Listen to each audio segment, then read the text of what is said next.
Violence in holy books, God's voice or humanity's weapon. Throughout history, humanity has shed unimaginable amounts of blood in the name of something sacred. Empires rose and fell, cities burned, and millions died, not because they were ordinary enemies, but because they were labeled enemies of God. More than any weapon ever forged, the phrase "God commands it" has been the most powerful justification for violence humanity has ever created. But here is the question few dare to ask: did God really speak these words? Or did humans speak through God's name to justify their own desires for power, land, and control? Today we examine violent passages from the holy books of Judaism, Christianity, and Islam. These texts have guided billions, but they have also been weaponized to justify wars, persecution, and genocide. This video confronts an uncomfortable reality. Sacred texts have repeatedly been turned into tools of violence. If that makes you uncomfortable, good. The most dangerous lies are the ones we're too afraid to examine.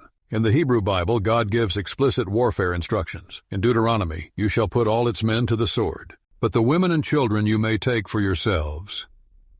In the ancient world, take for yourselves meant slavery, forced marriage, ownership of humans as war spoils. This is not symbolic language. This is military policy presented as God's direct will. But there is something darker. The command regarding the Amalekites is one of history's most brutal calls for genocide. Go and destroy them completely. Men, women, children, infants, cattle, sheep, camels, and donkeys. Leave absolutely nothing alive. Infants, not soldiers. Babies who could not walk or speak. This is not metaphor. This is a direct order for total extermination. And here is what makes it chilling. When King Saul carried out this command but spared the Amalekite king and some livestock, God rejected him as king. Not because Saul killed, but because he did not kill completely enough. The moral failure was not the violence. It was incomplete obedience to genocide. Defenders say these reflect brutal ancient warfare. True. But if these verses are products of their time, why are they still presented as God's eternal word? If God is beyond time and morally perfect, why does God sound like an Iron Age warlord?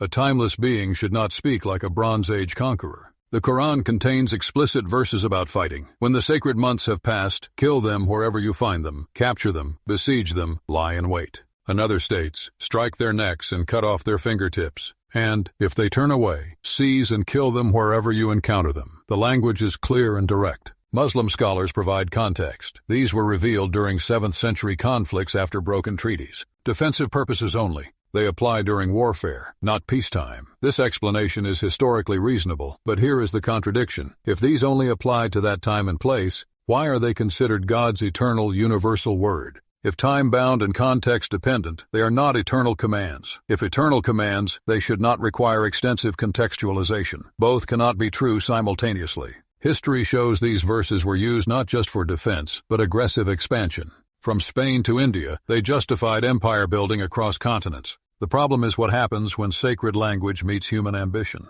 Christianity presents itself as the religion of love. Jesus taught radical compassion. Love your enemies. Turn the other cheek. Blessed are the peacemakers. Transformative teachings that inspired millions. Yet the same Jesus said, "I came not to bring peace but a sword, to turn man against father, daughter against mother." Is this the same Jesus who preached turning the other cheek? In Revelation, his return is violent. Out of his mouth comes a sharp sword to strike nations. He treads the winepress of God's fury. His robe is dipped in blood. Not peace, war and divine vengeance. Theologians say it is symbolic, spiritual warfare. But symbols have consequences. During Crusades, metaphors became weapons. Pope Urban invoked divine authority.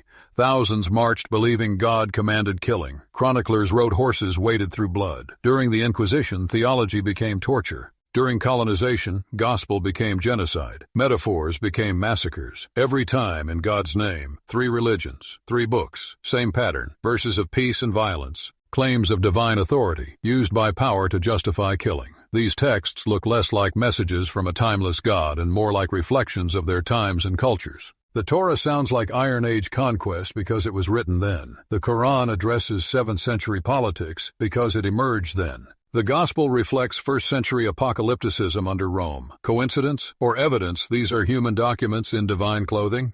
If an all-knowing God wanted to communicate across time, would the message be so embedded in specific conflicts? Would it require endless debate? Would it lead to violent disagreement? Would it sound like its era's warfare? Or would it be clear and morally superior in any age? Here is a thought experiment. If someone today said God told me to invade our neighbor, we would call them a terrorist. But when written thousands of years ago, it becomes sacred scripture. If killing innocents is wrong today, it was wrong then. Time does not change morality, only excuses. Ask honestly, who benefits when people do not question religious texts? Religious authorities gain power when interpretations cannot be challenged. Political leaders gain legitimacy claiming divine mandate. Empires gain justification when conquest becomes holy mission. Throughout history, those in power have used divine authority to maintain control and justify immoral actions.